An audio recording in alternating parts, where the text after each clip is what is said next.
The only thing we know about the future is it'll be uncertain. We have to figure it out in increments. Vinod Khosla. Vinod Khosla. Vinod Khosla. From Sun Microsystems. To billion-dollar bets. He is shaping the future of AI, clean energy, and biotech. How do you think about the future of programming? No more programmers or everyone's a programmer? In the past, users of computers have had to learn computers. I think in the future, computers will learn humans. There are no resource limitations. Technology is a force that converts whatever was scarce into abundance. This business of bipedal robots will be larger than the auto industry within 20 years. And the auto industry doesn't know it. What's going to be the impact on them? Well, let me put it this way. Now that's a moonshot, ladies and gentlemen.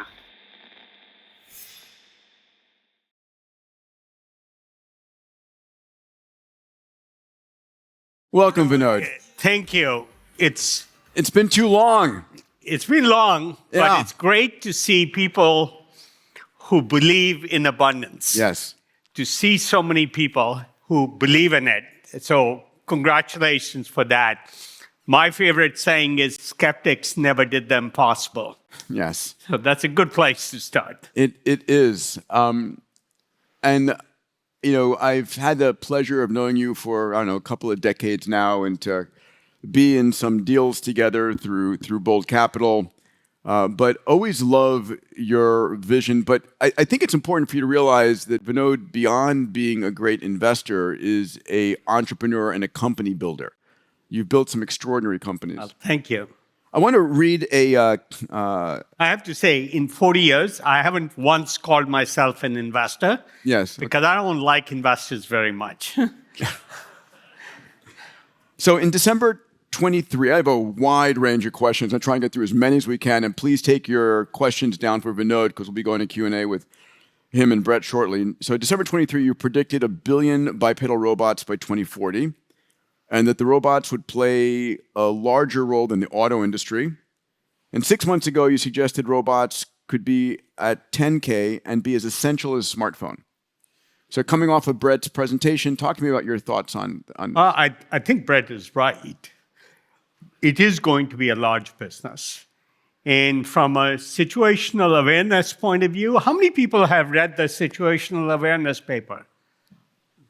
It's amazing. For the rest of you, you should read it. Yeah. And if you don't want to read the whole thing, grab the paper, put it in Notebook LM, and listen to the podcast. That's a good idea. I'm serious. It is. It's an extraordinary paper. Yeah, it is extraordinary. I think what I would say is this business of bipedal robots or some equivalent like that in various form factors and configurations will be larger than the auto industry within 20 years. And the auto industry doesn't know it. So if we have 1 billion bipedal robots, and I think that's an underestimate. I agree with you. First, these robots will do more work than all of the manual labor humanity does across 7 billion people today. Right? And there may be many more than 1 billion. And they'll be working 24/7, not 8 hours with breaks. Yeah. So the capacity for labor goes up dramatically, while AGI, we can address that, increases the capacity for human thinking and human expertise, which will essentially be free. We can come back to that. But it's such a large opportunity that very few people, and almost nobody in the group that should understand this, which is the auto industry, their biggest opportunity has failed to recognize it, except Elon. He's doing robots. Yeah, Elon says it will be bigger. It'll be the biggest part of Tesla will be Optimus. I believe that. Yeah. You go on in your predictions, you mention expertise will be free with AI-based tutors and doctors 24/7. And so for the Abundance members here that are running healthcare and education companies, what's going to be the impact on them? Well, let me put it this way. It was 2012, I wrote a blog, or 2 blogs. The first one was called Do We Need Doctors? Just to be a little conversational. And now it's clear They will play a minor role in healthcare. They will play a role in certain levels of human connection. That'll be important. And my second blog was, do we need teachers? And frankly, I just saw a piece out of Beijing today about why the Chinese government is going to adapt AI tutors for kids. So this was 2012. Yeah. Almost certainly, no matter what expertise you're talking about, AI doctors, AI teachers, AI oncologists, AI structural engineers, AI accountants, and by the way, we're investing in all these. Any place the US Bureau of Labor Statistics says there's more than 100,000 workers in a category, we should be investing in all these categories. So what will its impact be? At the level, you have to talk about timeframes. The next 5 years, all of you should be thinking every single professional can get 5 AI interns. So if you're an MD, you can supervise 5 AI interns just like they graduated out of Stanford Medical School. If you're an accountant, you already hired junior accountants fresh out of school. Imagine 5 AI intern accountants. And whether they grow up in 3 years, 5 years, or 10 years, a little hard to predict. It'll vary by category. But that's a good model to think about, first leveraging expertise.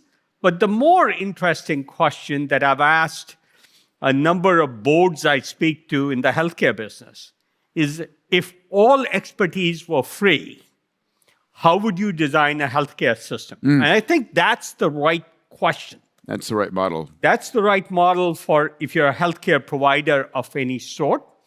But let me go a little further and say at the national policy level, if a farm worker and an oncologist have exactly the same expertise up-level to what an AI has, how do you pay people? Interesting question to ask. Everybody, I hope you're enjoying this episode. Earlier this year, I was joined on stage at the 2025 Abundance Summit by a rockstar group of entrepreneurs, CEOs, investors, focused on the vision and future for AGI, humanoid robotics, longevity, blockchain, basically the next trillion-dollar opportunities. If you weren't at the Abundance Summit, it's not too late. You can watch the entire Abundance Summit online by going to exponentialmastery.com. That's exponentialmastery.com. You've said that the most consumer access of the internet could be agents acting for consumers. I don't think my agent is going to be interested in Google Ads or is interested in a TV commercial of somebody with white teeth on a toothpaste. What happens to advertising if agents are doing the buying? I actually might disagree. Okay. First, I'd say the one thing that's clear is the level of unpredictability in all this, including what I say. Okay. The only thing we know about the future is we'll probably be wrong. Well, the only thing we know about the future is it'll be uncertain. We have to figure it out in increments. Yes. But what is advertising? It's information. To emotionally induce us into buying $300 pair of jeans when $30 Levi's will do just fine, that's a filter the AI can apply. So the nature of advertising, I suspect, will change to more informational, which is the original purpose of advertising. It has switched to one of my big beefs with capitalism is mostly capitalism is about making you buy things you had no intention of buying. That's what advertising has become. But that's not what it was. And so making people buy things they don't want to buy or had no intention of buying makes them unhappy. That doesn't add to societal good. Right. But information is valuable. Sure. And frankly, I think people will pivot into other models. I mean, ChatGPT has been phenomenally successful, and nobody thought consumers would pay $20 a month. Look, if that was true, That's more revenue per user than Google or Facebook get.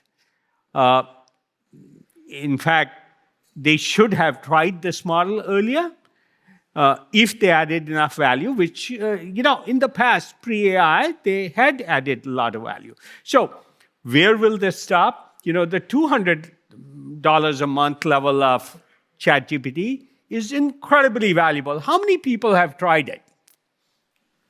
A good number of hands. How many people have tried deep research? Yeah, it is amazing. Like, it is way more valuable. I'll tell you a fun story. My chief of staff is a PhD in viral immunology, and we were researching a particular application, like a developmental model, a model for developmental biology, a fundamental foundation model for developmental biology. She did an 18-page report for me, including recommending what indications to go into. After she'd finished, I said, just enter into deep research and give it some time to think. Coincidentally, it came back with an 18-page report and the same two end disease indications to go after. Now, that's mind-blowing. It is. How much did you pay deep research for that? Not a lot. Not a lot. Well worth it for anybody who hasn't tried it. I was just talking to the CFO of, so I gave you a very technical example. I was talking to the CFO of OpenAI, and she was talking to a retailer. You've been a big investor supporter of OpenAI. Yeah, we committed in 2018. Yeah. And you have to believe in things, and I believed in it enough to make the largest initial investment I'd ever made by a factor of 2. Wow. In 40 years of venture capital, I'd never even made an investment half the size because I was a believer. That's turned out well. Yeah, it has turned out very well. But my point is, this retailer's CEO was talking to her, and he said he had just finished a large strategy review on what products to add to their retail operation. While on the call, someone deep research. It came back with a report she gave to him almost instantly, tens of minutes. And he said, to be honest, this was a better report than my strategy team produced over the last however many months. So we are at a transition point. And I think that's one of the things I tell people, you're not using this technology even a fraction of your potential, right? Is it open in every board meeting? Is it open in every executive meeting? Are you giving it the same challenges you're giving your team? Let's talk about... Look, the other thing I want to add is the range of applicability is large. From what products should a retailer add? Yes. To, I was sitting in a scientific meeting for a couple of days, multiple days. Small group of scientists going after a particular topic of personal interest to me, so I sat in. And anything I didn't understand, ChatGPT was able to explain to me, where I could really not only follow the conversation, but ask not so dumb questions. Yeah. I mean, it is a superpower. And one of the things I love, I keep on mentioning this, is the ability to ask it to look at something from a completely different perspective, right? And my favorite is like, how would Steve Jobs answer this question? Yeah. And we are so limited inside our organization by the knowledge and the opinions that we have in our team that why would you limit yourself in that way? The best example is the row 37 example. Yes, of course. Centuries of humans hadn't come up with the row 37 example because we look incrementally upon what others have done, not think outside the box. So that's a real massive accelerator for humanity pretty soon when AI does science and scientists and things. Do you believe that most Nobel Prizes in the future will get basically derived from AI-human partnerships or AI alone? Possibly AI alone. Yeah. I think that will happen. Now, whether us humans will Recognize it as such? recognize AI as capable of winning a Nobel Prize, that's a human limitation. But that's also true in most creative tasks. Right? Let's go into programming. So probably the single area that's had the most success with the LLMs besides just written word has been programming. How do you think about the future of programming? Is it a future of no more programmers or everyone's a programmer? Both. So we investors, to be fair, in cognition. That doesn't give you a co-pilot like Microsoft does for a programmer. It does the programming for you. And their model is very much what I explained earlier. They'll give you a software intern who can program, an intern programmer today. And they'll grow up in seniority and experience over time. At the other end, we investors in Replit. Sorry, which company? Replit. Yep. So you don't need to know anything about programming or even know the names of the language you're coding in. You just speak in English language and it codes for you. So whether you're an individual, your son or daughter asks you a particular question, you want to build a model of the planetary system, you just code it in Replit without ever having touched code or knowing anything about coding. That, as well as, if there's an employee in a large enterprise, and this is starting to happen, every employee can write their own applications without going to IT. So any of you who worked in large companies and need to go through IT and security reviews and all that other stuff, know how freeing it is if you don't have to deal with IT at all. You can just program your apps in English language. So there's a fundamental thing I like to say. Please. In the past, users of computers have had to learn computers. You get trained on SAP or Oracle or Workday or your favorite application. I think in the future, instead of humans learning computers, computers will learn humans. And humans won't have to adapt to how a program works. The notion of a menu will go away, I think. It was about 13 years ago, I had my two kids, my two boys, and I remember at that moment in time, I made a decision to double down on my health.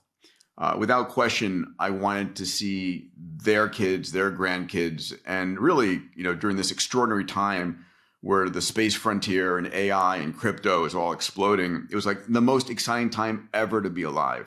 And I made a decision to double down on my health. And I've done that in three key areas. The first is going every year for a Fountain upload. Fountain is one of the most advanced diagnostics and therapeutics companies. I go there, upload myself, digitize myself, about 200 gigabytes of data that the AI system is able to look at to catch disease at inception. Look for any cardiovascular, any cancer, any neurodegenerative disease, any metabolic disease. These things are all going on all the time, and you can prevent them if you can find them at inception. So super important. So Fountain is one of my keys. I make that available to the CEOs of all my companies, my family members, because health is the new wealth. But beyond that, we are a collection of 40 trillion human cells and about another 100 trillion bacterial cells, fungi, viri. And we, don't understand how that impacts us. And so I use a company and a product called Viome. And Viome has a technology called metatranscriptomics. It was actually developed in New Mexico, the same place where the nuclear bomb was developed, as a biodefense weapon. And their technology is able to help you understand what's going on in your body, to understand which bacteria are producing which proteins. And as a consequence of that, what foods are your superfoods that are best for you to eat? Or what foods should you avoid, right? What's going on in your oral microbiome? So I use their testing to understand my foods, understand my medicines, understand my supplements. And Viome really helps me understand from a biological and data standpoint what's best for me. And then finally, feeling good, being intelligent, moving well is critical, but looking good. When you look yourself in the mirror, saying, I feel great about life is so important, right? And so a product I use every day, twice a day, is called OneSkin, developed by 4 incredible PhD women that found this 10 amino acid peptide that's able to zap senile cells in your skin and really help you stay youthful in your look and appearance. So for me, these are 3 technologies I love and I use all the time. I'll have my team link to those in the show notes down below. Please check them out. Anyway, I hope you enjoyed that. Now back to the episode. I remember early on, the Palm Pilot had us adapting to it to have the proper language. And then finally, the computer got smart enough to adapt to us. Energy. Energy is one of the single most important things from so many. It tips health. It tips AI. It tips everything. You've been a huge investor, proponent across a multitude of different energy investments. How are you thinking about where we're in the near term and the middle term? Well, so I am pretty optimistic about energy and about climate solutions. So let's talk about energy. Coincidentally, the year we committed to OpenAI, which was 2018, we made 2 other investments I'm very proud of. One was Commonwealth Fusion. Yes. Happened to be the same time. They weren't orchestrated. I didn't connect. AI will need more power, so it wasn't that visionary. And the third was another one of my favorites, which hopefully we'll have time to talk about, public transit using AI. It completely upends every assumption about public transit. There is no chance if you have a chauffeured car, it'll be more convenient than public transit. That's the world we are going towards. And I suspect most cars in most cities will be replaced by 2050, but let's talk about energy. So let's talk about, Commonwealth is a fusion company. Last time I looked, Vinod, there were it blows me away. There was something like 40 VC-funded fusion companies, which I would have never imagined. Yeah. Well, you couldn't imagine that till 2018. Nobody wanted to fund fusion. Yeah. I won't name the names who said never to me when we funded it. They said, you're being ridiculous. It's 50 years. Yeah. So it's always been 50 years in wait and holding. Yeah. And the Department of Energy didn't want to talk about fusion as an energy source when I visited them. We invested anyway. Almost certainly, this won't be a question in 5 years. So my current perspective is everything we can make happen by 2030. By 2030, nobody will be debating whether fusion's an economic possibility. There may be some question of exactly how much it costs. Educate us 1 second on Commonwealth. Where are they? What have they been able to demonstrate? So, without going into details, they expect to demonstrate positive energy. Net energy output. Net energy output by early 2027 and start soon thereafter the construction of their first plant. And they've announced a site for it. In the interest of time, let me just say, they won't build fusion power plants. The fastest way to deploy fusion, I believe, one of my forecasts is, we will replace every coal and natural gas plant in this country by just repowering the boiler. So we'll have a fusion boiler. Love that vision, by the way. The environmentalists who say, well, we need to shut down all the coal plants. I think we will repower them with fusion boilers and maybe a turbine change and steam conditions. There's lots of technical details. But you don't need 10 years of permitting, 10 years of getting a grid connection, power lines, all that stuff. You just retrofit the same locations. That's why I'm optimistic this won't be a problem. There's another technology that nobody's talking about. Please. Geothermal. Yes. We've toyed at the edges. We need better drilling. Yeah. So turns out the same well, if it's at 200 degrees or 250 degrees, which is almost all geothermal anywhere in the world today, produces a certain amount of power. But you take that drill to 400 degrees or 450 degrees, you get 10 times the power out of the same well. Suddenly, super hot geothermal, as it's called, is cheaper than natural gas. And I think that'll be deployed well before 2030. We have two different efforts. The hard part is drilling at high temperatures because metal becomes soft and metal can't drill in hard rock. And sometimes hard rock is hard to frack. Both those technologies are well on their way and will surprise us in how much power they can generate.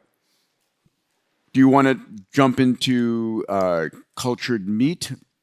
Do you want to dive into transportation? What are you most excited about? I'm very excited about transportation. Let's go there. What does it look like? I want to go from point A to point B in the future. Yeah. So here's what it looks like. First, let me start by what it shouldn't be and what the right role for self-driving cars are. When we added Uber to cities, what happened? Congestion increased. Simulate driverless cars and it'll increase even more. So we'll have gridlock but people won't be driving. Which is, driverless cars are cool. I recommend everybody fly to a site that has driverless cars and try them. They're amazing. But they increase congestion. So what should you do? Driverless public transit that is personal vehicles. So you get off your restaurant job at 1 a.m., a car shows up for you. You don't need to know when on the schedule. Why? Because there's no driver, so your cost is zero to have a car available when you show up, not when the public transit is scheduled. It gets to where you're going, independent time of day, traffic lights, doesn't stop anywhere, gets to your destination and drops you off. And because it's personal, nobody gets picked up or dropped off along the way. So it will always be faster than a chauffeur-driven car. That's the right use of self-driving. And then off these fixed routes is when a Waymo might make sense for the last mile. And I think it has a useful purpose. But here's the fundamental thing. What is the one thing, if you ask basic question, that's limited in cities? It's street widths.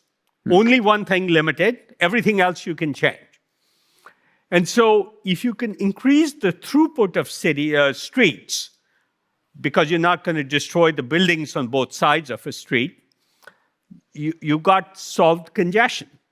Turns out, with a self-driving system like this, if you model it, it can 10x the capacity of a street by building more capacity than light rail in a bicycle lane width. That's the system we are designing. It can run in bicycle lanes on the road in cordoned off areas, not interacting with other traffic because that's key to throughput. But 10x the capacity of street, you've suddenly created 10 streets wherever you had one, and regular cars can just still flow without disrupting the thing. This is a far better solution than congestion charges. And New York has 14th Street. You can't have private cars on. Or constraints isn't the right way to go. Getting 10x more capacity is the right way to go. And then you can solve the housing problem too, because you can live further away and have the same 30-minute commute. I love that. I want to close on a question before we go to the Q&A. So please, again, get your questions ready. I have been so adamant since I wrote Abundance with Stephen Kotler about there is no resource constraints. There are no resource limitations. Technology is a force that converts whatever was scarce into abundance. I think you agree with that. I 100% agree with that. And I would urge somebody to ask me the question that always gets asked. Well, we have restricted amount of minerals or metals or ores. Turns out it's a constraint because we are not looking or not looking with the right tools. So we have a separate effort to look under the Earth's surface for minerals and metals. we've only mined stuff that's on the surface mostly. The most convenient stuff you run into. Yes. Yeah, accidentally run into. Yeah. And if we can look a kilometer under the Earth's surface, we'll have plenty of abundance of minerals, metals, cobalt, lithium, whatever you're looking for. Yeah, amazing. All right, guys, let's give it up for Vinod Khosla. If you enjoyed this episode, I'm going to be releasing all of the talks, all the keynotes from the Abundance Summit exclusively on exponentialmastery.com. You can get on-demand access there. Go to exponentialmastery.com.